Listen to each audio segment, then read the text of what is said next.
హరే కృష్ణ, అందరికీ వెల్కమ్. ఈరోజు మనం శ్రీమద్ భాగవతం 10వ స్కందం 51వ అధ్యాయాన్ని స్టార్ట్ చేద్దాం. సో ఇంతకు ముందు అధ్యాయంలో శ్రీకృష్ణ భగవానుడు ద్వారకా నగరాన్ని నిర్మించడము అనేటువంటిది చూసాము. మధుర నుంచి యోగమాయ ప్రభావంతో మధురావాసులందరినీ కూడా ద్వారకాపురికి ఆమ్, తరలించడం అనేటువంటిది జరిగింది. అయితే ఎందుకు ఇలా చేశారు అనంటే, శ్రీకృష్ణుడు కాలయవనుడితోటి కనుక పోరాడుతూ ఉన్నటువంటి సమయంలో కాలయవనుడు ఎలాగూ మరణించడు. సో కాలయవనుడితోటి శ్రీకృష్ణుడు యుద్ధం చేస్తున్నంత సమయంలో మరి తన మధురావాసులు తన బంధువులు అందరికీ కూడా అపాయం ఉంది.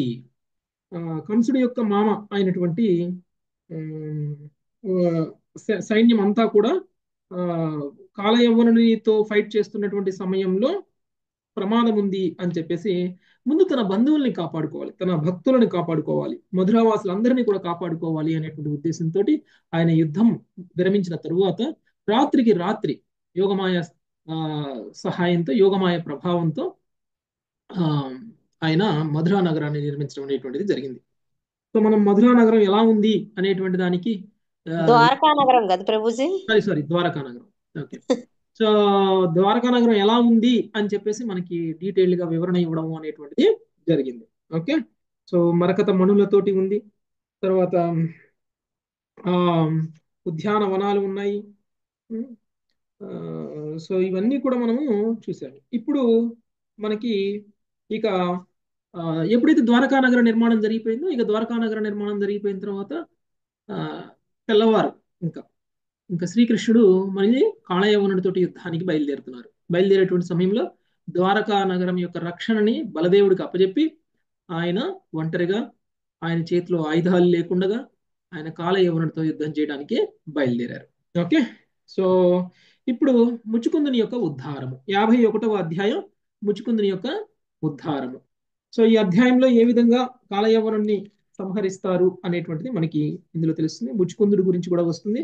సో ఇది డీటెయిల్ గా మనము చూద్దాం. ఓకే. సునీత మాతాజీ ఒకసారి సమ్మరీ చదవండి. హరే కృష్ణ ప్రభుజీ. ముచుకుందుని ఉద్ధారము. శ్రీకృష్ణుడు ముచుకుందుని కఠోరమగు దృక్కులచే కాలయవనుని వధింపచేసిన విధము, ముచుకుంద శ్రీకృష్ణుల సంవాదము ఈ అధ్యాయమునందు వివరింపబడినది. తన పరివారమును ద్వారకా దుర్గమునందు క్షేమంగా నుంచిన పిదప శ్రీకృష్ణుడు మథుర నుండి బయటకు వచ్చెను. అప్పుడు అతడు ఉదయించు చంద్రుని వలె గోచరించెను. శ్రీకృష్ణుని ఉజ్వలమగు దేహకాంతి నారద వర్ణితమగు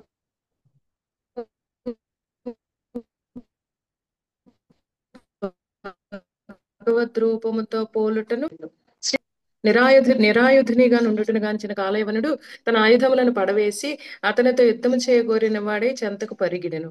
ప్రతి అడుగుకు కాలయవనునికి చిక్కునంతటి దూరంలో నిలుచుచు శ్రీకృష్ణుడు పరుగు తీసి చివరికి దూరంగానున్న కొండ గుహలలోనికి దారితీసెను.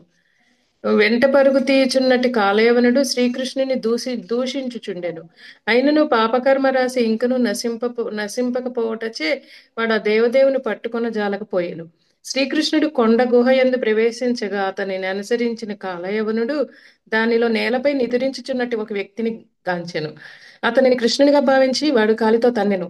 సుదీర్ఘకాలం నుండి నిద్రలోనున్న ఆ వ్యక్తి బలవంతంగా నిద్ర లేపబడుటచే క్రుద్ధుడై అన్ని దిక్కులలో దృష్టిని సారించుచు కాలయవనుని గాంచెను.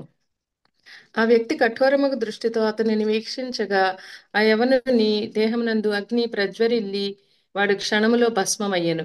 ఆ అసాధారణ పురుషుడు మాంధాత తనయుడైన ముచుకుందుడు. అతడు బ్రహ్మజ్ఞుడు, సత్యవ్రతుడునై ఉండెను. పూర్వము అతడు అసురుల నుండి దేవతలకు రక్షణ నొసగుటకై వారికి సహాయపడుచు పలు సంవత్సరములు గడిపి ఉండెను. తదనంతరం దేవతలు కార్తికేయుని తమ రక్షకునిగా పొందిన వారై అట్టి తమ రక్షణ కార్యము నుండి అతనిని విరమింపజేసిరి. అప్పుడు వారు ముక్తిని తప్ప ఏ వరమునైనను అతనికి వసగగోరిరి. ముక్తిని కేవలం విష్ణు భగవానుడే వసగగలడు. ముచుకుందుడు దేవతల నుండి నిద్రను వరముగా పొంది అప్పటి నుండి ఆ గుహలో నిద్రించుచుండెను. కాలయవనుడు భస్మమైనంతటా శ్రీకృష్ణుడు ముచుకుందునకు దర్శనమొసకెను. ఆ దేవదేవుని అసమాన సౌందర్యమునకు అతడు ఆశ్చర్యచకితుడయ్యెను. అతడు శ్రీకృష్ణుని పరిచయం అడిగి తనను గురించి తెలిపిన వాడే ఇట్లు పలికెను. సుదీర్ఘకాలం మేలుకొని ఉండిటచే అలసిన వాడనే నేను ఈ గుహలో సుఖముగా నిద్రించుచుంటిని. ఎవడో అజ్ఞాతి వ్యక్తి నాకు నిద్రాభంగమును కలిగించి తన పాప ఫలమును అనుభవించుచు బూడిదైనాడు. ఓ దేవా, శత్రు వినాశక, ఇప్పుడు నీ సుందరమగు రూపమును దర్శించగలుగుట నా పరమ భాగ్యము. పిదప శ్రీకృష్ణుడు తనను గురించి ముచుకుందునికి తెలిపి వరమునొసగ కోరెను. వివేకవంతుడకు ముచుకుందుడు భౌతిక జీవనము యొక్క నిరర్థకతను చక్కగా నెరిగినవాడే కేవలము శ్రీకృష్ణుని పాదపద్మాశ్రయమునే వరముగా కోరెను. ముచుకుందుని అభ్యర్థనకు మిగుల ప్రసన్నుడైన శ్రీకృష్ణుడు అతనితో, నా భక్తులెన్నడును భౌతిక వరదానములచే ఆకర్షితులు కారు. కేవలం అభక్తులకు జ్ఞానులు యోగులే తమ హృదయములలో లౌకిక కోరికలు కలిగిన వారే భౌతిక వరముల యందు ఆసక్తులై ఉందురు. ఓ ముచుకుంద, నా ఎడ నీకు నిరంతర భక్తి కలగగలదు. వీరునిగా సంహార కార్యమును చేయుట వలన నీకు కలిగినట్టి పాపమును నశింపచేసుకొనుటకు నీవిప్పుడు నాకు శరణాగతుడవై తపమును ఆచరింపుము. తదుపరి జన్మమున నీవు ఉత్తమ బ్రాహ్మణునిగా జన్మించి నన్ను పొందగలవు అని పలికెను. ఆ విధముగా శ్రీకృష్ణ భగవానుడు ముచుకుందిని ఆశీర్వదించెను. హరే ఓకే. కృష్ణ ప్రభు. ధన్యవాదాలు. ముచుకుందుని ఏ విధంగా శ్రీకృష్ణ భగవానుడు ఉద్ధరించారు అనేటువంటిది వస్తుంది.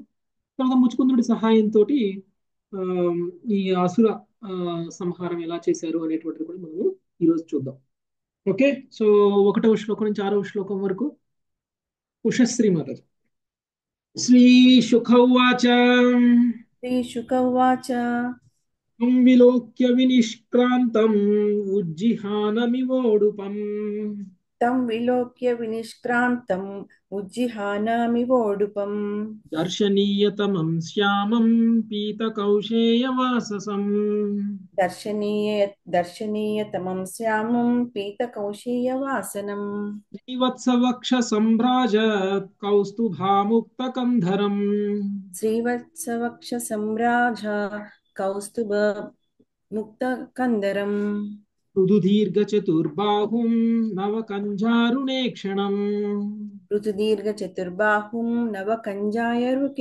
कञ्जारुणेक्षणम् నిత్యప్రముదితం శ్రీమాన్ సుఖపోలం శుచిస్మితం नित्यप्रमुदितं श्रीमन् सुखपोलं शुचिस्मितम् ముఖారవిందం బిభ్రాణం స్ఫురన్మకరకుండలం मुखारविन्दं बिभ्राणं स्फुरन्मकरकुण्डलम् వాసుదేవో హ్యమమితి పుమాన్ శ్రీవత్సలాంఛనః वासुदेवो ह्ययमिति पुमान् श्रीवत्सलाञ्छनः చతుర్భుజోరవిందాక్షో వనమాల్యతి సుందర चतुर्भुजो रवीन्द्राक्षो वनमाल्याति सुन्दरः లక్షణైర్నారద ప్రోక్తైర్నన్యో భవితుమర్హతి लक्षणैर्नारदप्रोक्तैर्नान्यो भवितुमर्हति నిరాయుధశ్చలన్ పద్భ్యాం ఏత్సేనేన నిరాయుధః निरायुधश्चलन् पद्भ्यां योत्स्येनेन निरायुधः నిశ్చిత్య యవనః ప్రాద్రవత్తం పరాన్ముఖం इति निश्चित्य यवनः प्राद्रवत्तं परान्मुखम् అన్వధావంగి గృక్షుప్త అన్వధావగ్ధి గృక్షుస్తం ధురాపమపి యోగినాం अन्वदावग्निकृस्तं दुरापमहि योगिनां ప్రభుపాదుల వారి భావము. సుఖదేవ గోస్వామి పలికెను. శ్రీకృష్ణుడు ఉదయించుచున్న చంద్రుని వలె మధురాపురము నుండి బయటకు వచ్చుటను కాలయవనుడు గాంచెను. శ్యామల వర్ణముతోనూ పీతవసనముతోనూ వక్షస్థలమున శ్రీవత్స చిహ్నముతోనూ కంఠమున కౌస్తుభమణితోనూ విరాజుడై ఆ దేవదేవుడు అత్యంత రమణీయముగా గోచరించుచుండెను. అతని చతుర్బాహువులు స్థూలములు దీర్ఘములనై ఉండెను. అతని నిత్య ప్రముదిత ముఖ కమలము అరుణ పద్మదళ నయనములతోనూ సుందరముగా శోభిల్లెడి కపోలముతోనూ విశుద్ధమగు చిరునవ్వుతోనూ దేదీప్యమానమగు మకర కుండలములతోనూ ఒప్పారి ఉండెను. ఈతడే నిశ్చయముగా వాసుదేవుడై ఉండవచ్చును. నారదుడు పేర్కొనే లక్షణములనన్నింటినీ ఈతడు కలిగి ఉన్నాడు. శ్రీవత్సలాంఛనుడు, చతుర్భుజుడు, కమల నయనుడు, వనమాలను ధరించినవాడు, పరమ సుందరుడు నకు ఈతడు వేరొకడు కాజాలడు. ఈతడు నిరాయుధుడై పాదచారిగా చనుచున్నాడు కనుక నేను నిరాయుధునిగా ఇతనితో పోరాడెదను అని యవనుడు తలచెను. ఈ విధముగా నిర్ణయించుకున్న వాడి అతడు తనకు వెన్ను చూపి పరిగెడుచున్న కృష్ణుని వెంబడించుచు యోగీజన దుర్లభుడగు ఆ దేవదేవుణ్ణి పట్టుకొనగోరెను. ప్రభుపాదుల వారి భాష్యము. కాలయవనుడు తను కన్నులతో శ్రీకృష్ణుని స్వయముగా గాంచుచున్నప్పటికీ ఆ పరమసుందరుడు దేవదేవుని పూర్తిగా తెలుసుకొనజాలకపోయెను. అందువలన వాడు అర్చించుటకు బదులు కృష్ణునిపై దాడి చేసెను. అట్లే తత్వము, శాంతి భద్రతలు, ధర్మము పేరిట కృష్ణునిపై దాడి చేయుట నవీన మానవులకు సర్వసాధారణమైనది. ధన్యవాదాలు ప్రభుజీ. హరే కృష్ణ. ఓకే, శ్రీకృష్ణుడు మధుర నుంచి కాలయవనుడితో యుద్ధం చేయడానికి వస్తున్నటువంటి శ్రీకృష్ణ భగవానుడు కాలయవనుడికి ఎలా కనిపించారు అనేటువంటిది చెప్తున్నారు. చతుర్భుజ నారాయణ రూపంలో కనిపించారు ఆయనకి. శ్రీవత్స చిహ్నంతో ఉన్నారు, కౌస్తుభమణి ధరించి ఉన్నారు, పీత వస్త్రాన్ని ధరించి ఉన్నారు. అలా నిరాయుధుడిగా వస్తున్నటువంటి శ్రీకృష్ణుడిని చూస్తుంటే ఆయనకి ఆయనకి ఏమనిపించింది? ఇంకా ఎలా ఉన్నారంటే విశుద్ధమైనటువంటి చిరునవ్వుతోనూ దేదీప్యమానమైనటువంటి మకర కుండలములతోనూ ఉన్నారు. ఓకే, సో ఈయనే వాసుదేవుడు అయి ఉండవచ్చు అని కాలయవనుడు అనుకున్నారు. ఓకే, సో కాలయవనుడు అనుకొని ఇప్పుడు కాలయవనుడు నిరాయుధుడుగా వస్తున్నటువంటి శ్రీకృష్ణుడిని చూసి ఈయన కూడా ఆయుధాలతో కాకుండా ఆయుధాలు లేకుండానే యుద్ధం చేయాలి అని అనుకున్నారు. అందుకనే కాలయవనుడు శ్రీకృష్ణుడు వెంట పడుతున్నారు. యాక్చువల్గా ఎప్పుడైతే కాలయవనుడు దగ్గరికి వస్తున్నాడో శ్రీకృష్ణుడు పరిగెడుతున్నాడు. అంటే జనాలని చూడటానికి కృష్ణుడు పారిపోతున్నట్లు కనిపిస్తుంది, కానీ కృష్ణుడు పారిపోడు. యాక్చువల్గా కాలయవనుణ్ణి తను ఎక్కడికి తీసుకువెళ్ళాలి అని అనుకుంటున్నారో అక్కడికి తీసుకువెళ్ళడానికి అనువుగా ఆయన ఏర్పాట్లు చేస్తున్నారు. అందుకనే దొరికినట్లుగా దొరుకుతారు, దొరకకుండా దూరం అయిపోతారు. ఓకే, సో ఈ విధంగా శ్రీకృష్ణుడు ఆయనకి వెన్ను చూపి కృష్ణుడు పారిపోవడము అనేటువంటిది జరుగుతుంది. ఆయన వెనకాల పరిగెడుతున్నాడు. స్వయంగా దేవాది దేవుడైనటువంటి శ్రీకృష్ణ భగవానుని ముఖాముఖి చూస్తూ కూడా కాలయవ్వనుడు శ్రీకృష్ణుని అర్థం చేసుకోలేకపోయాడు. ఇది కేవలం భక్తి లేకపోవడం వల్ల. అయితే మనకి భాష్యంలో ఏం చెప్తున్నారు అని అంటే, ఎవరైతే తత్వవేత్తలు ఉన్నారో, ఎవరైతే ధర్మం పేరిట లేకపోతే తత్వంతో సనాతన ధర్మం మీద దాడి చేస్తూ ఉన్నారు ఇప్పుడు. ఓకే, వాళ్ళు కృష్ణుడి మీద కూడా దాడి చేస్తున్నారు. అంటే ఎలా ఉంది ఇప్పుడు అనంటే, ప్రస్తుతం ఉన్నటువంటి పరిస్థితుల్లో మనము భగవంతుడి గురించి తెలుసుకోలేనటువంటి పరిస్థితుల్లో ఉన్నాం. ఎందువల్ల అనంటే, మనకి ధర్మం పేరిట, శాంతి భద్రతల పేరిట మన యొక్క జాతిని లేకపోతే మన యొక్క ధర్మాన్ని, మన యొక్క నిజమైనటువంటి ధర్మం ఏదైతే ఉందో ఆ ధర్మాన్ని పక్కన పెట్టేశాం. సెక్యులరిజం పేరుతోటి రిలీజియన్ని పక్కన పెట్టేశాం. ఓకే, రిలీజియన్ అంటే మతం కాదు. రిలీజియన్ అంటే మనం అందరం భగవంతుడిని చేరుకోవడం. ఓకే, భగవంతుని చేరుకోవడానికి అవసరమైనటువంటి సందేశము భగవంతుడు మనకి స్క్రిప్చర్స్ ద్వారా ఇస్తారు. ఇది ఫాలో అయ్యి మనం ఆచరించేటువంటి విధానాలు ఏవైతే ఉంటుందో అదే రిలీజియన్ అంటే. కానీ మనం అది చేయడం మానేసాం కదా. ఎందుకంటే అందరం ఒకటే అనేటువంటి భావన, అన్ని మతాలు ఒకటే, అందరి దేవుళ్ళు ఒకటే, ఈ భావన. ఓకే, అంటే రిలీజియన్ పేరుతోటి మనుషులు ఒకళ్ళనొకరు పోట్లాడాలి, లేకపోతే ఒకరితో ఒకరు గొడవలు పెట్టుకోవాలి, లేకపోతే ఒకరినొకరు చంపుకోవాలని కాదు. రిలీజియన్ ఎందుకు ఉంది అని అంటే, మనకి భగవంతుడు ఇచ్చినటువంటి శాస్త్ర నియమాల ప్రకారంగా మన యొక్క జీవితాన్ని గనక కొనసాగించినట్లయితే మనం భగవంతుడి యొక్క ధామానికి వెళ్ళొచ్చు. అందుకు ఉంది రిలీజియన్ అనేటువంటిది. అలాంటి రిలీజియన్ని మనము అర్థం చేసుకోకుండా మనము ఆ రిలీజియన్ మీదనే దాడి చేస్తున్నాం. అలానే కృష్ణుడు ఎదురుగా కనిపిస్తున్నా కానీ కృష్ణుని అర్థం చేసుకోకుండా, కృష్ణుని పూజించకుండా కృష్ణుడి మీద దాడి చేస్తున్నటువంటి కాలయవనులా ఉన్నది మన పరిస్థితి. ఓకే, మనం అందరం కూడా కాలయవనులా ఉన్నాం. అది మనకి భాష్యంలో మనకి గురువులు తెలియజేస్తున్నటువంటి విషయం. Okay, next 7 Lavanya Mataji. హస్తప్రాప్తమివాత్మానం హరిణాస పదే పదే, హస్తప్రాప్తమివాత్మానం హరిణాస పదే పదే, నీతో దర్శయతా దూరం యవనేశోధృకంధరం, నీతో దర్శయతా దూరం యవనేశోద్రికందరం. ప్రతిక్షణము దాదాపు అతని చేతికి చిక్కుచున్న వాని వలె గోచరించుచు శ్రీహరి ఆ యవనరాజును దూరంగా ఒక కొండ గుహకు తీసుకొని పోయెను. హరే కృష్ణ ప్రభు. సో పరిగెత్తడంలో కూడా ఒక నైపుణ్యం ఉంది శ్రీకృష్ణుడు, పారిపోవడంలో కూడా ఒక నైపుణ్యం ఉంది అనమాట. ఎలా? ఒకసారి పారిపోయారు అనుకోండి, కాలయవనుడికి శ్రీకృష్ణుడు కనపట్టలేదు అనుకోండి, ఇంకా కాలయవనుడు శ్రీకృష్ణుడు వెంట పడతాడో పడడం, ఇంకా కనిపించట్లేదులే అని చెప్పేసి వదిలేస్తాడేమో అని చెప్పేసి, అలా కాకుండా ఇంకొక అడిగేస్తే దొరుకుతాడు అన్నంత దూరంలో ఆయన పరిగెడుతూ ఉన్నారు. అంటే ఎప్పటికప్పుడు ఇంకొక అడుగుని కృష్ణుడు వెంటనే వెళ్తున్నాడు. అలా కృష్ణుడు ఆయన్ని ఒక గుహలోకి తీసుకెళ్ళిపోయారు. ఓకే, కొండ గుహలోకి తీసుకొని పోయారు. నెక్స్ట్ 8 నరసింహారావు ప్రభు. పలాయనం యదుకులే జాతస్య తవనోచితం పలాయనం యదుకులే జాతస్య తవ నోచితం ఇతి క్షిపన్నను గతో నైనం ప్రాపాహత హతాశుభః. ఇతి క్షిప్ప పన్నులుగతో నైనం ప్రాపాహత శుభః. నీవు యదుకులమున జన్మించితివి, ఇట్లు పలాయనమొకట నీకు తగదు అని శ్రీకృష్ణుని దూషించుతూ యవనుడు వెంబడించసాగాను. అయినను పాప ప్రక్షాళనము కానందున వాడు ఆ దేవదేవుని పట్టుకొన జాలకపోయెను. హరే కృష్ణ ప్రభుది. ధన్యవాదాలు. సో ఏ విధంగా అయితే ఈ తాత్విక సిద్ధాంతాలు చెప్పేటువంటి వాళ్ళు, లేకపోతే జ్ఞానులు, లేకపోతే నిరాకారవాదులు ఏ విధంగా అయితే భగవంతుడిని పొందలేరో, ఆ విధంగానే కాలయవనుడు కూడా భగవంతుడిని పొందలేరు. పరిగెడతాడు కృష్ణుడిని పట్టుకోవాలని. ఎందుకంటే కృష్ణుడి మీద భక్తితోటి, కృష్ణుడితోటి ప్రేమతోటి పరిగెట్టినట్లయితే కృష్ణుడు దొరికిండేవాడు. యశోదామాత కూడా కృష్ణుడు వెనకాల పరిగెత్తింది పట్టుకోవాలని. గుర్తుందండి? కృష్ణుడిని పట్టుకుందా లేదా? పట్టుకుంది ప్రేమతో, భక్తికి ప్రేమకు గురై లొంగిపోయాడు. యశోదామాత పరిగెడుతుంటే కృష్ణుడిని పట్టుకోగలిగింది, కాలయవనుడు కూడా కృష్ణుడు వెనకాల పరిగెడుతున్నాడు. అక్కడ భక్తి ప్రేమ ఉంది ప్రభుజీ, ఇక్కడ అసలు లేదు, అజ్ఞాని. సో అది డిఫరెన్స్. భక్తికి బద్దీ అయ్యారండి కృష్ణ పరమాత్మ. కృష్ణుడు దొరుకుతాడు, కానీ జ్ఞానులకి తత్వవేత్తలకి కాదు.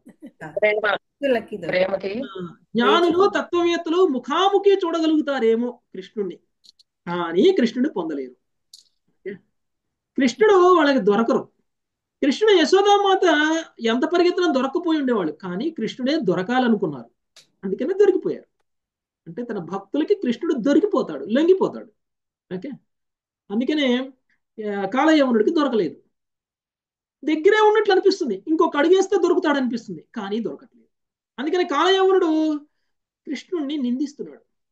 నువ్వు యదువంశంలో పుట్టినటువంటి వాడివి, యదువంశ రాజులు మాత్రమే నన్ను ఎదిరించగలరు అని చెప్పేసి నేను అనుకుంటుంటే, నువ్వేంటి పారిపోతున్నావు యుద్ధం నుంచి అని చెప్పేసి ఆయన్ని నిందిస్తున్నాడు. అందుకని కృష్ణుడికి ఈ లీల తర్వాత ఆయనకి ఒక పేరు వచ్చింది. ఏం పేరండి? రణ్చోడ్ రాయండి. రణ్చోర్. ఓకే, సో యుద్ధంలో నుంచి పారిపోవడం అనమాట. ఓకే, సో అది. సో అందుకనే కృష్ణుడిని పట్టుకోలేకపోయారు. ఎందుకు? ఈయన యొక్క పాపాలు ఇంకా ప్రక్షాళనం అవ్వలేదు కాబట్టి ఆయన పట్టుకోలేకపోయారు. నెక్స్ట్ 9వ శ్లోకం. సుజాత మాతాజీ. ఏవం క్షిప్తోపి భగవాన్ ప్రావిశద్గిరికందరం ఏవం క్షిప్తోపి భగవాన్ ప్రావిశద్గిరి కందరం సోపి ప్రవిష్టత్రాణ్యం శయానం దృదృశేషరం. సోపి ప్రవిష్టత్రాణ్యం శయానం దదృశేనరం. ఈ రీతిగా నిందింపబడినను శ్రీకృష్ణుడు కొండ గుహలో ప్రవేశించెను. కాలయవనుడు కూడా దానిలో ప్రవేశించి అతట నిద్రించుచున్నట్టి వేరొక పురుషుని గాంచెను. భాష్యము. భగవానుడు ఇచ్చట తన వైరాగ్య విభూతిని ప్రదర్శించుచున్నాడు. తన ప్రణాళికను నెరవేర్చుటకు ముజుకుందుని బ్రోచుటకు కృతనిశ్చయుడైన భగవానుడు కాలయవనుని అవమానకర వాక్కులను నిర్లక్ష్యపరిచి ప్రశాంతముగా తన కార్యమును కొనసాగించెను. హరే కృష్ణ ప్రభుజీ. ధన్యవాదాలు. కరుణామయుడు అనేటువంటి విషయం మనకి ఇక్కడ అర్థమవుతుంది. ఓకే, యాక్చువల్గా కాలయవనుడు కృష్ణుడిని నిందిస్తున్నాడు. కాలయవనుడు లాంటి ఒక పాపాత్ముడైనటువంటి వ్యక్తి కృష్ణుని నిందిస్తే కృష్ణుడు భరించాల్సిన అవసరం లేదు. పరిగెత్తకుండా వెంటనే అక్కడ ఆగి కాలయవనుడితో పోరాడొచ్చు. అండ్ కాలయవనుడికి ఎలాంటి వరాలున్నా కృష్ణుడి చేతిలో ఆయన కృష్ణుడు చంపాలి అనుకుంటే చంపేస్తారు కదా. కృష్ణుడు నిజంగా చంపాలి అని అనుకుంటే కాలయవ్వనుడిని ఆయనకున్న వరాలు ఏమో ఆయన్ని కాపాడం, ఆయన్ని రక్షించడం. అందుకనే మనం అంటాం కృష్ణుడు రక్షించదలుచుకుంటే ఎవరు ఏమీ చేయలేరు, కృష్ణుడు కనుక శిక్షించదలుచుకుంటే ఎవరూ రక్షించలేరు. ఓకే, అలాంటిది కాలయవ్వనుడిని చంపాలి అని అనుకుంటే కృష్ణుడు చంపేయచ్చు. తన ప్రెస్టేజ్ తోటి, తన మీద వస్తున్నటువంటి నిందలతోటి, లేకపోతే తన మీద ఆయన మాట్లాడుతున్నటువంటి నిందనీయమైనటువంటి వాక్కులు ఎలా అయితే ప్రగల్భాలు పలుకుతున్నాడు, ఇవన్నీ విన్నటువంటి ఆయనకి పౌరుషం రావాలి. పౌరుషం వచ్చి వెనక్కి తిరిగి కాలయవను ఒక్కసారి ఒక గుద్దు గుద్దితే, కంసుడు గుద్దితే చనిపోయినట్టు, లేకపోతే కోలయాపేడను గుద్దితే చనిపోయినట్లు ఒక గుద్దుకి కాలయవనుడు కూడా చనిపోతాడు. కానీ కృష్ణుడు ఇలాంటి వాటికి చెల్లించడు. ద్వంద్వాలకి అతీతుడు కృష్ణుడు కదా. అందుకంటే ఆయన ముఖం మీద ఎప్పుడు చిరునవ్వే ఉంటుంది. శ్రీకృష్ణుడి ముఖం మీద ఎప్పుడు చిరునవ్వే ఉంటుంది. ఎలాంటి సందర్భంలో అయినా చిరునవ్వే ఉంటుంది. శత్రువుడు చంపేటప్పుడు చిరునవ్వే ఉంటుంది ఆయన ముఖం మీద. అలాంటి శ్రీకృష్ణుడు ముచుకుందుని ఉద్ధరిద్దాము అని అనుకున్నారు. ముచుకుందుడు చాలా కాలంగా యోగ నిద్రలో ఉన్నారు. ఆయనని ఉద్ధరించాలి అనేటువంటి ఒకే ఒక్క కారణంతో శ్రీకృష్ణుడు తన మీద ఆయన చేస్తున్నటువంటి పరుష పదజాలాన్ని కూడా ఆయన యాక్సెప్ట్ చేస్తున్నారు, వింటున్నారు. వింటూ ఆయన్ని ముచుకుందుని ముందుకి తీసుకెళ్ళిపోయారు. ఓకే, సో ఎప్పుడైతే గుహలోకి దూరాడో కాలయవనుడు అక్కడ కృష్ణుడితో పాటు ఇంకొక వ్యక్తిని చూడడము అనేటువంటిది జరిగింది. అక్కడ ఆ వ్యక్తి నిద్రిస్తూ ఉన్నారు. నెక్స్ట్ వైరాగ్య విభూతి అంటే ద్వంద్వాలకు అతీతంగా కదా. వైరాగ్యం అంటే అదే తను పట్టించుకోలేదు, ఏదన్నా ఏదన్నా పట్టించుకోకుండా ఆయన వైరాగ్యాన్ని ప్రదర్శించారు. ఓకే, నెక్స్ట్ 10 లక్ష్మీ ఆత్మగురుమాత. హరే కృష్ణ. నన్వసౌధూరమానీయ శేతే మామిహ సాధువత్ నన్వసౌ దూరమానీయ శ్వేతే మామీహ సాధువత్ ఇతి మత్వాచ్యుతం మూఢస్తం పధా సమతాఢవ్యాత్. ఇతి మత్వచ్చతం మూఢస్థం పదా సమతాడయాత్. ఇంత దూరము నన్ను తీసుకువచ్చి ఇప్పుడు ఈతడు సాధువు వలె ఇచ్చట నిద్రించుచున్నాడు. అతన్ని తలచుచు నిద్రించుచున్న వ్యక్తిని కృష్ణునిగా భావించిన వాడై ఆ మూఢుడు అతన్ని బలముగా కాలితో తన్నెను. హరే కృష్ణ. ఇంత దూరం నన్ను తీసుకుని వచ్చి ఇప్పుడు ఇతడు సాధువులే ఇతడు నిద్రించుచున్నాడు అని తలచుచు నిద్రించుచున్నటువంటి వ్యక్తిని కృష్ణుడిగా భావించిన వాడై ఆ మూఢుడు అతన్ని బలంగా కాలితో తన్నెను. అక్కడికి వెళ్ళారు. ఓకే, అక్కడ ఒక వ్యక్తి నిద్రిస్తున్నట్లు కనిపిస్తున్నాడు. ఆ నిద్రిస్తున్నటువంటి వ్యక్తి కృష్ణుడే అనుకున్నాడు. ఇంత దూరం నన్ను పరిగెత్తుకుంటా తీసుకుని వచ్చి నన్ను అలసిపోయేలా చేసి ఇక నువ్వు ప్రశాంతంగా నిద్రపోతావా అని చెప్పేసి ఆయనే కృష్ణుడు అనుకుని ఆయన్ని బలంగా కాలుతో తన్నేశాడు. Okay, next 11 Srivani Mataji. స ఉత్థాయ చిరం సుప్తః శనైరున్మీల్యలోచనే. సవుత్థాయ చిరం సుప్త శనైరున్మిల్యలోచనే. దిశో విలోకయన్ పార్శ్వే తమద్రాక్షీదవస్థితం. దిశో విలోకయన్ పార్శ్వే తమద్రాక్షీధవస్థితం. దీర్ఘకాల నిద్ర పిమ్మట మేల్కాంచిన ఆ వ్యక్తి నెమ్మదిగా తన కన్నులను తెరిచి నలుదిక్కుల చూచుచూ చెంతనే నిలబడి ఉన్న కాలయముని గాంచెను. హరే కృష్ణ ప్రభుజీ. ఎన్నో వేల సంవత్సరాల నుంచి నిద్రపోతున్నాడు ఆయన. ఎందుకంటే ఆయనకి దేవతల నుంచి వరం ఉంది, ప్రశాంతంగా నిద్రపోయేటువంటి వరం. ఒక్కసారి నిద్ర లేచినప్పుడు ఆయనకి ఇక ఎదురుగానే ఉన్నటువంటి కాలయవనుడు కనిపించేశాడు. Next Indumati mother. సతావత్తస్య రుష్టస్య దృష్టిపాతేన భారత. సతావత్తస్య రుష్టస్య దృష్టిపాతేన భారత. దేహజేనాగ్నినా దగ్ధో భస్మసాధభవత్క్షణాత్.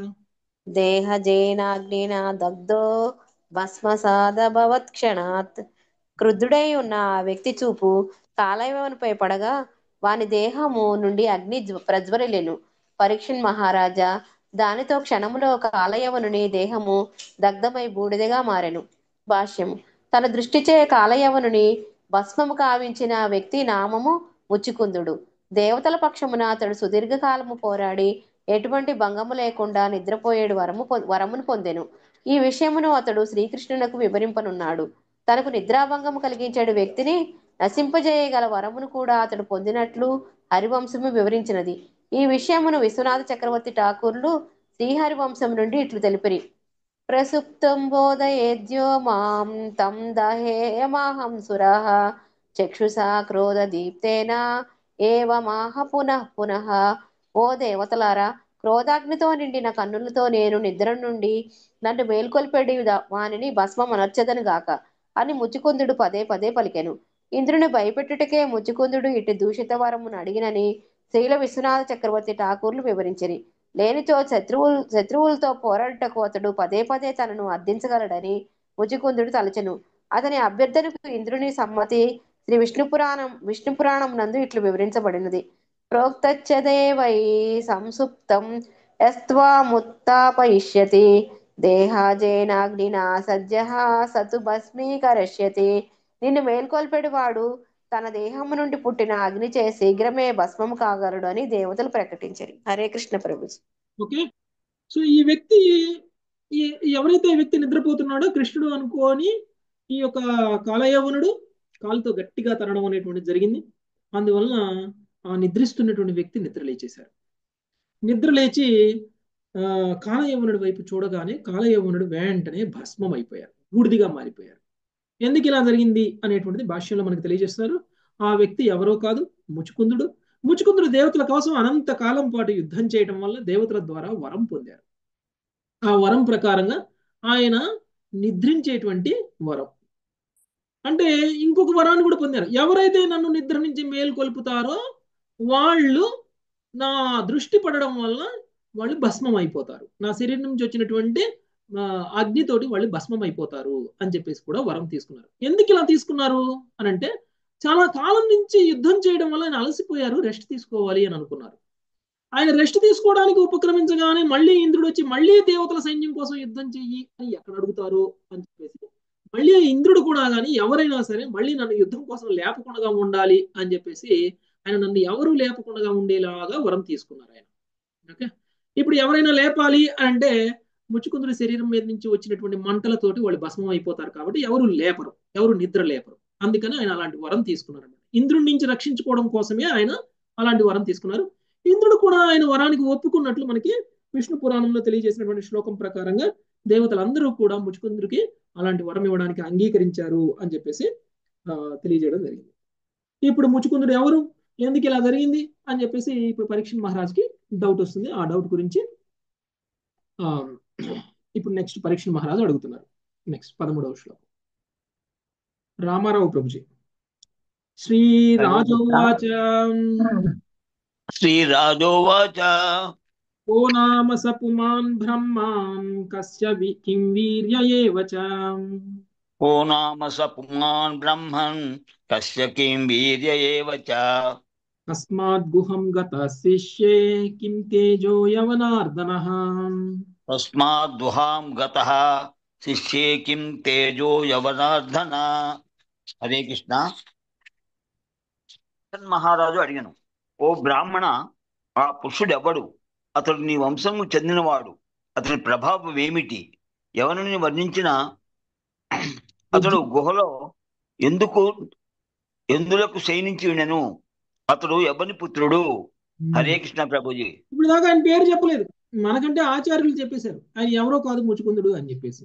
కానీ పాపం పరీక్షణ్ మహారాజుకి తెలియదు. ఎందుకంటే సుఖదేవ గోస్వామి చెప్తున్నప్పుడు ఒక వ్యక్తి అని చెప్పారు. నిద్రిస్తూ ఉన్నాడు, ఆయన నిద్ర మేల్కొల్పాడు. ఆయన ఎప్పుడైతే నిద్ర మేల్కొన్నాడో ఆయన చూశాడు, ఎవరు నిద్ర నుంచి భంగం కలిగించారో ఆయన వైపు చూశారు, ఆయన భస్మం అయిపోయారు అని చెప్పారు. ఇప్పుడు పరీక్షణ్ మహారాజుకి డౌట్ వచ్చేసింది, ఎవరు ఆ వ్యక్తి, ఆయన ఏ వంశానికి చెందినటువంటి వాడు, ఆయనకు అంత ప్రభావం ఎలా ఉంది, ఆయన యవనున్నే గుహలో చంపేయగలిగాడు, సో ఎందుకు ఆయన గుహలో నిద్రిస్తూ ఉన్నాడు, ఆయన ఎవరి పుత్రుడు, ఇవన్నీ కూడా పరీక్షిత్ మహారాజు అడుగుతున్నటువంటి ప్రశ్న. దానికి సుఖదేవ గోస్వామి సమాధానం చెప్తున్నారు.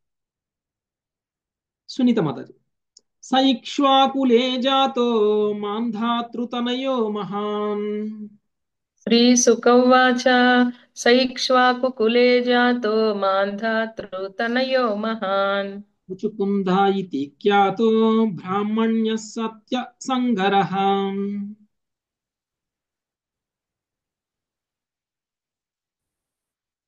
సునీత మాతాజీ. ముచుకుంద ఇతి ఖ్యాతో బ్రహ్మణ్య సంగరః. భావము సుఖను. ఆ మహనీయుని నామము ముచుకుందుడు.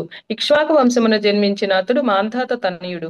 బ్రహ్మపరాయణుడు అతడు యుద్ధమునందు సదా సత్యవ్రతుడై ఉండెను. హరే కృష్ణ ప్రభుజీ, ధన్యవాదాలు. ముచుకుందుని పరిచయం చేస్తున్నారు. ఆయన మాంధాత పుత్రుడు, ఆయన ఇక్ష్వాకు వంశానికి చెందినటువంటి వాడు, ఆయన సత్యవ్రతుడై ఉన్నటువంటి వాడు. ఆయన పేరు ముచుకుందుడు. ఈయన అడిగినటువంటి కొన్ని ప్రశ్నలకి సమాధానం ఈ శ్లోకంలో చెప్పేశారు. ఇప్పుడు ఆయన ఎందుకు అక్కడ నిద్రిస్తున్నారు అనేటువంటిది ఇంకా చెప్పలేదు. Okay, next Mangatayar Mataji. సయాచిత సునగరైర్ సయాచిత సునగణైర్ ఇంద్రాధ్యైరాత్మరక్షణే. హరే కృష్ణ ప్రభుజీ. సయాచిత స్వర్గనిరింద్రాదైరాత్మ రక్షణే.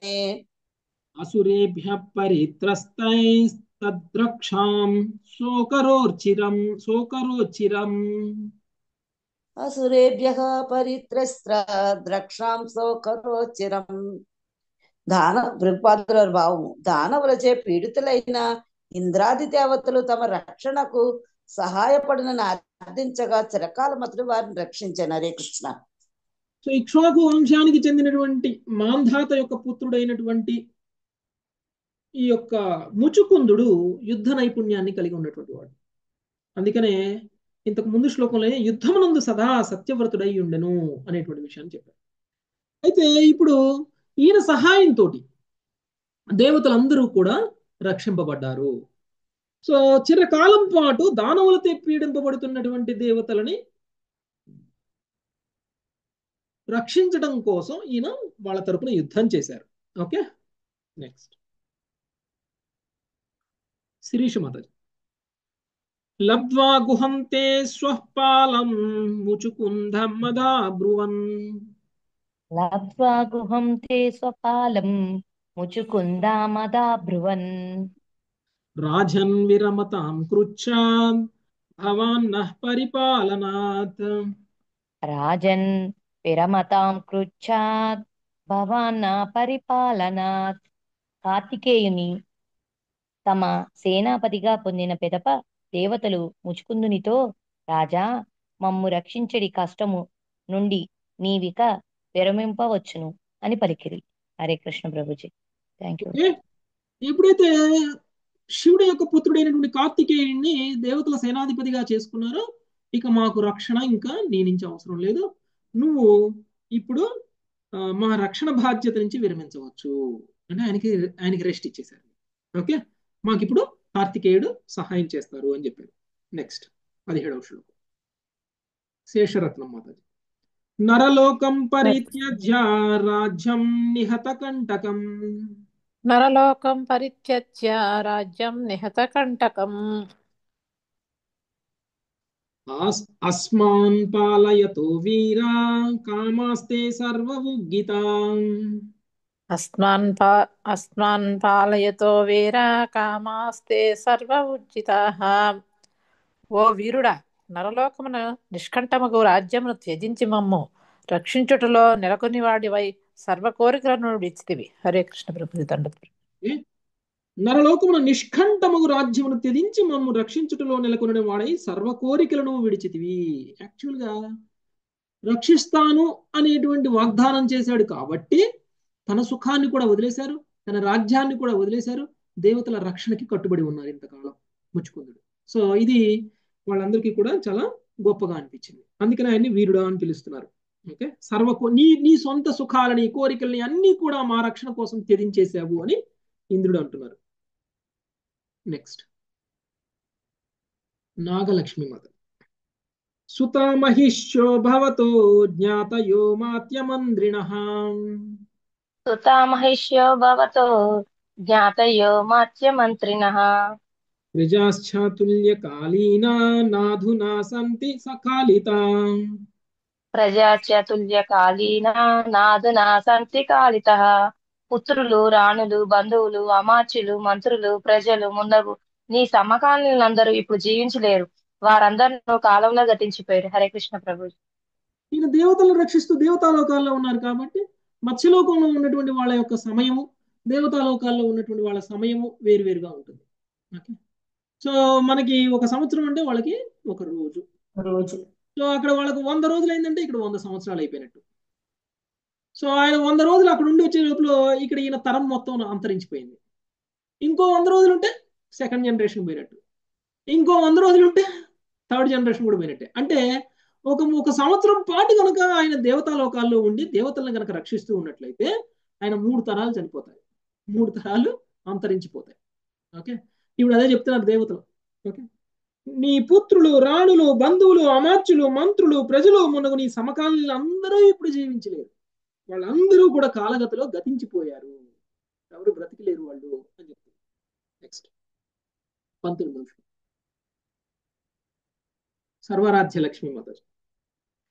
కాలో బలీయాన్ బలీనాం భగవానీశ్వరో వ్యయం.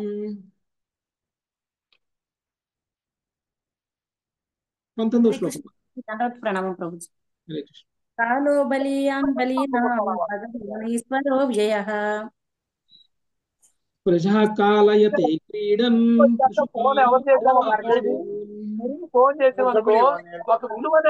కాలయతే క్రీడన్ పశుపాలో యథా పశూన్.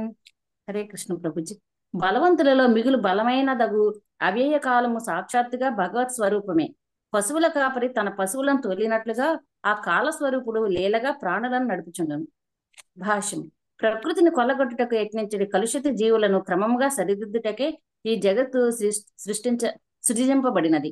బద్ధ జీవులను భగవానుడు వారి కర్మానుసారము వివిధ చక్కబెట్టడి స్థితుల ద్వారా నడిపించను. ఆ విధముగా భగవానుడు పశువుల కాపరి వంటివాడు. పశువుల కాపరి తన రక్షణలో ఉన్నట్టు పశువులను రక్షించి పోషించుటకు వివిధ పచ్చిక బయళ్లను, నీటి మడుగులను నడుపుచుండను. దీనికి వేరొక ఉపమానం వైద్యుడు తన రక్షణలో ఉన్న రోగి యొక్క పరీక్షలు, చికిత్స నిమిత్తము వైద్యుడు అతని వైద్యశాలలోని వివిధ ప్రదేశంలో తీసుకుని పోచుండను. అట్లే క్రమానుగతమైన శుద్ధి విధానముగా భగవానుడు జీవులను భౌతిక అస్తిత్వ వల్లోనికి నడిపించును. తద్వారా వారు పరిశుద్ధులై ఆ దేవదేవుని నిత్య సహచరులుగా సచ్చిదానందమయ జీవితమును అనుభవించగలరు. ఆ విధముగా ముచుకుందిని బంధుమిత్రులు, సహచరులు అందరూ కాల ప్రభావముచే ఎన్నడో గతించింది. అట్టి కాల ప్రభావము స్వయముగా శ్రీకృష్ణుడే. Thank you Prabhuji. హరే కృష్ణ. బలవంతుల్లో మిగిలి భగవంతుడైనటువంటి అవ్యయ కాలము అంటే కాలాన్ని నుంచి తప్పించుకోవడం ఎవరి వల్ల సాధ్యం కాదు, కాలాన్ని ఎదిరించడం కూడా ఎవరి వల్ల సాధ్యం కాదు. ఒక క్షణాన్ని ఎవరు ఆపలేరు, జరుగుతున్నటువంటి క్షణాన్ని ఎవరు ఆపలేరు. సో ఒక క్షణం గడిచిపోయిందంటే మన ఆయుష్ కూడా ఒక క్షణం పోయినట్లే. ఓకే, సో కాలము అనేటువంటిది ఎలా అని అంటే ఒక పశువుల కాపరి ఏ విధంగా అయితే తన పశువుల్ని తోలుకుంటూ వెళ్తూ ఉంటాడో ఆ విధంగా భగవంతుడు ఈ కాలము అనేటువంటి రూపంలో మనలందరినీ కూడా ఒక ప్రాణం నుంచి అంటే ఒక శరీరం నుంచి ఇంకొక శరీరానికి తీసుకెళ్ళిపోతూ ఉంటారు. ఏ విధంగా అయితే పశువుల కాపరి పశువుల్ని తోలుతూ వెళ్తూ ఉంటారు, పశువులకు కూడా ఏదైనా రోగం వచ్చినప్పుడు లేదా ఏదైనా వైద్యం కావాల్సినప్పుడు ఒక హాస్పిటల్కి తీసుకెళ్ళటం, ఆ హాస్పిటల్లో ట్రీట్మెంట్ చేయించడం, ఇంకో హాస్పిటల్ చేయించడం, ఇంకో ట్రీట్మెంట్ చేయించడం ఎలా అయితే జరుగుతుందో ఒక రోగిగా ఉన్నటువంటి పశువుని మళ్ళీ ఆరోగ్యంగా మార్చడానికి ఏ విధంగా అయితే పశువుల కాపరి అనేక హాస్పిటల్ దాని యొక్క రోగాన్ని పోగొడతారో ఆ విధంగా భగవంతుడు మనల్ని అనేక శరీరాల్లోకి తీసుకెళ్లి మనల్ని పవిత్రం చేస్తూ ఉంటారు. ఓకే, అంటే ఇది ఒక హాస్పిటల్. ఇప్పుడు మన శరీరం ఏదైతే ఉందో ఇది మనకు ఒక హాస్పిటల్. ఇక్కడ కొంత పవిత్రం అయిపోతాం, మళ్ళీ ఈ శరీరాన్ని వదిలేసి ఇంకొక శరీరాన్ని తీసుకుంటాం, అక్కడ ఇంకొంచెం పవిత్రం అవుతాం, ఆ తర్వాత ఇంకొక శరీరాన్ని తీసుకుంటాం, ఇంకొంచెం పవిత్రం అవుతాం. సో ఓవరాల్ గా భగవంతుడు ఏర్పాటు చేసినటువంటి ఈ యొక్క విధానం ఏదైతే ఉందో ఈ ప్రాసెస్ ఏదైతే ఉందో ఈ ప్రాసెస్ ఏంటి అని అంటే ప్రతి జన్మలోనూ మనం ఎంతో కొంత పవిత్రం అవుతూ ఉండాలి. ఆధ్యాత్మిక పురోగతి అనేటువంటిది ఎంతో కొంత ఉండాలి. ఉన్నప్పుడు ఏమవుతుంది అని అంటే కొన్ని జన్మల తరువాత మనకి ముక్తి అనేటువంటిది లభిస్తుంది. సచ్చిత్ ఆనంద స్వరూపాన్ని మనం పొందగలుగుతాము. యాక్చువల్గా భగవంతుడు సచ్చిదానందుడు కదా, మరి మనం సచ్చిత్ ఆనంద స్వరూపాన్ని పొందడం అంటే మనం కూడా భగవంతులు అవడం. యాక్చువల్గా భగవత్ భావాన్ని తగ్గించుకోవాలి. సహచర్యం అవడానికి ఆస్కారం. సచ్చిత్ ఆనందం యాక్చువల్గా ఆత్మ కూడా సచ్చిదానందుడే. ఓకే, ఏ విధంగా అయితే భగవంతుడు సచ్చిదానందుడో ఆత్మ కూడా సచ్చిదానందుడే. ఓకే, సో సత్ అంటే శాశ్వతం, ఎప్పుడు ఉండేటువంటి.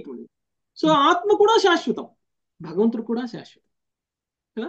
ఆత్మకి నశింపు లేదు కదా, మనం విన్నాం కదా. ఆత్మ యొక్క ముఖ్యమైనటువంటి లక్షణాలను మనకి భగవద్గీతలో వినిపించినప్పుడు ఆత్మ శాశ్వతము. ఓకే, చిత్ అంటే జ్ఞానం. ఓకే, అన్ని తెలుసుకునేది. జ్ఞానం అంటే పూర్తి జ్ఞానం అనమాట. ఓకే, సంపూర్ణమైన జ్ఞానం. యాక్చువల్గా ప్యూర్ సోల్ ఏదైతే ఉంటుందో దానికి పూర్తి జ్ఞానం ఉంటుంది.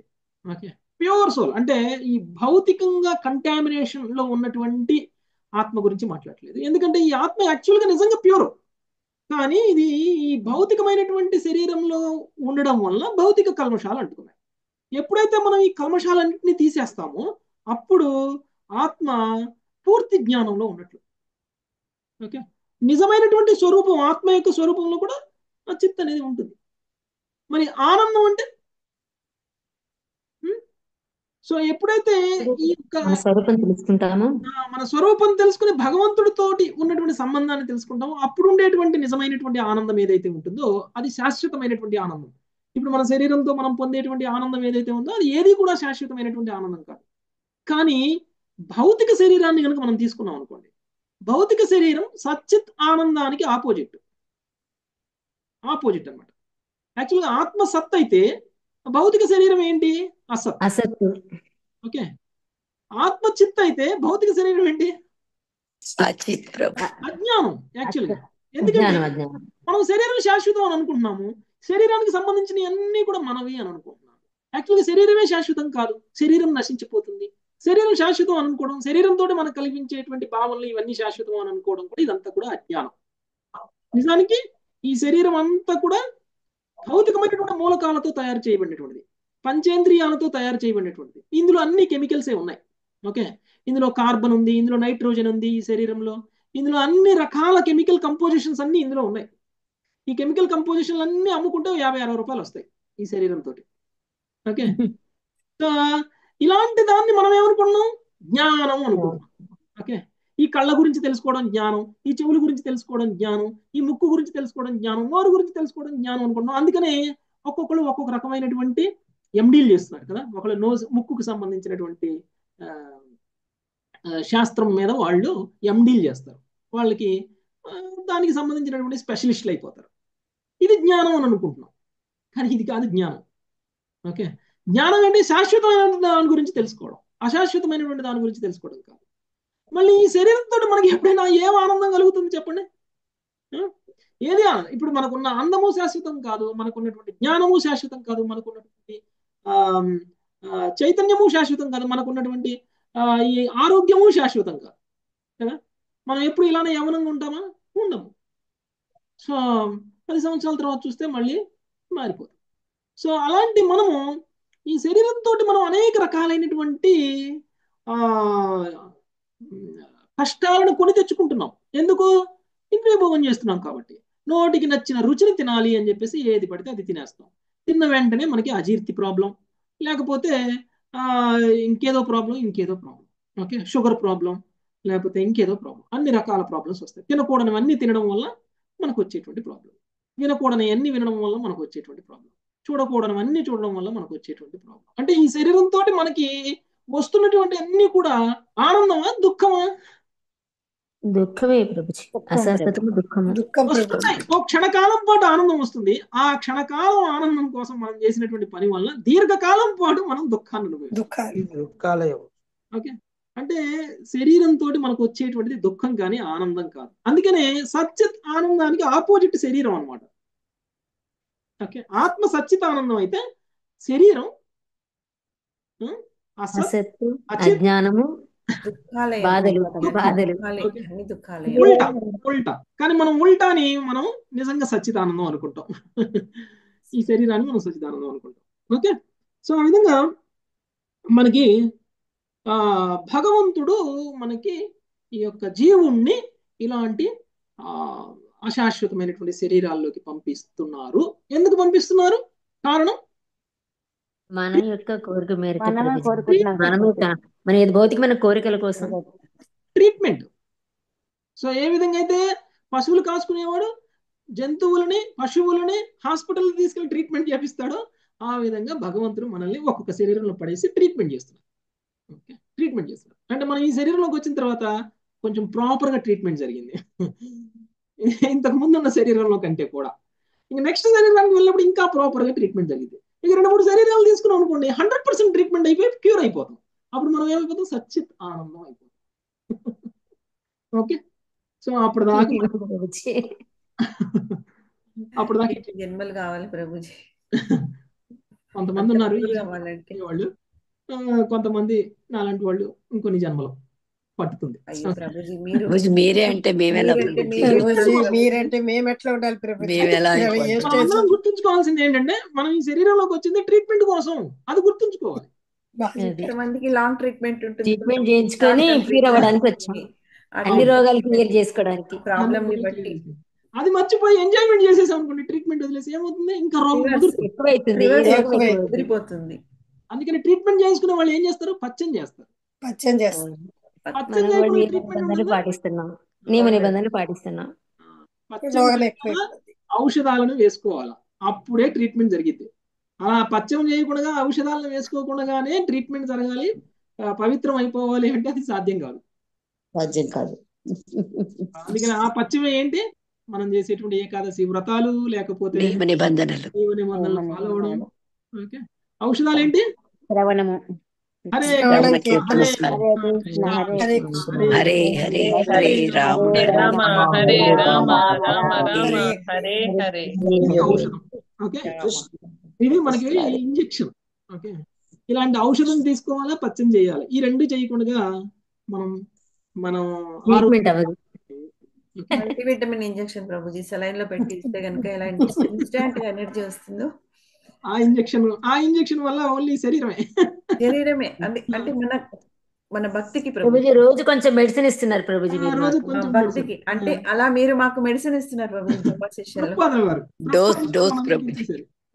భాగవత శ్రవణం ఒక మెడిసిన్, ఒక టాబ్లెట్, సాయంత్రం టాబ్లెట్, మార్నింగ్ టాబ్లెట్ వేసుకుంటున్నాం మనం.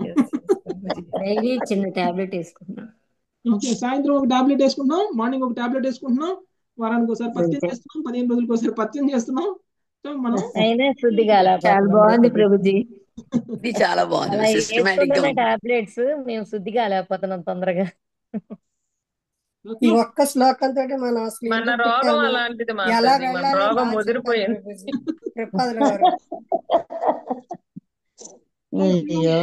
Okay, Hare Krishna. So next ఎవరు చదువుతారా? సత్యవతి మాతాజీ. ఈ మెడిసిన్ స్టార్టింగ్ నుంచి తీసుకుంటే ఈ పాటికి క్యూర్ అయ్యేది ప్రభుజీ. అవును, లేట్ కి తీసుకున్నాం, పర్వాలేదులేండి, తీసుకున్నాం.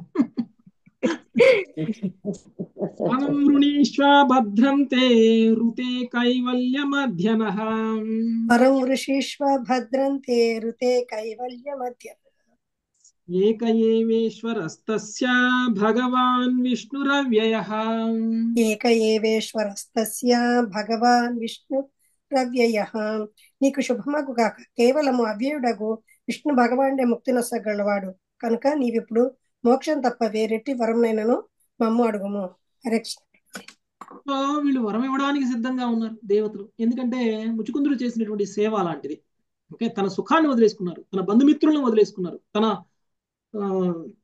రాజ్యాన్ని వదిలేసుకున్నారు, అన్ని వదిలేసుకుని దేవతలకు సేవ చేశారు. కాబట్టి ఇప్పుడు దేవతలు చెప్తున్నారు, ముక్తి అనేటువంటిది మేము ఇవ్వలేము, అది కేవలం భగవంతుడు మాత్రమే ఇవ్వగలడు. ముక్తి కాకుండా ఇంకేం కావాలో అడుగు అని అడిగారు. నెక్స్ట్ 21. ఎవరు చదువుతారు మాతాజీ? ప్రభుజీ నేను చదువుతాను, నాకు కొంచెం చేతి దెబ్బ తగిలింది ప్రభుజీ. ఎవరు మాతాజీ? హైమవతి చదవండి. హరే కృష్ణ ప్రభు. ఏవ ముక్త సవై దేవాం అభివంద్యా మహాయశాం. ఏవ ముక్త సవై దేవా అభివంద్యా మహాయశః. అశయిష్ట గుహా విష్ణో నిద్రయా దేవదత్తయా. ఇష్టా గుహావిష్టో నిద్రయా దేవదత్తయా. హరే కృష్ణ ప్రభు. దేవతలు ఇట్లు పలుకగా ముచుకుందుడు వారి నుండి సెలవు గైకొని గుహలో ప్రవేశించి వారొసగిన వరముచే నిద్రకు ఉపక్రమించెను. భాష్యము. శ్రీల భక్తి సిద్ధాంత సరస్వతి ఠాకూరులు ఈ అధ్యాయమునకు గల పాఠ్యాంతరము నుండి ఈ క్రింది పద్యములను ఒసగి ఉండిరి. వీటిని ప్రస్తుత శ్లోకములోని 2 అర్ధభాగముల మధ్య చేర్చవలసి ఉన్నది. నిద్రామేవ తతో వన్రే సరాజా శ్రమకర్షితః యక్కచ్చి నామ నిద్రాయ భంగం కుర్యాత్ సురోత్తమ నహి భస్మీ భవేదాకు తదోచత్య సురైస్తత స్వాపం యాతం యో మచ్చేతు బోధ ఏత్వాన చేతసః సత్వయా మాత్రాస్తు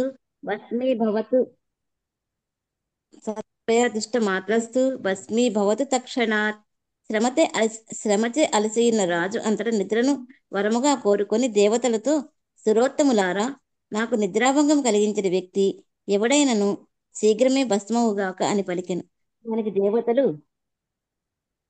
దేవతలు గాక నిన్ను మేలుకొలిపేడి మూర్ఖుడు కేవలము నీ దృష్టిపాతముచే వెంటనే బూడిదగా మారగలడని పలికిరి.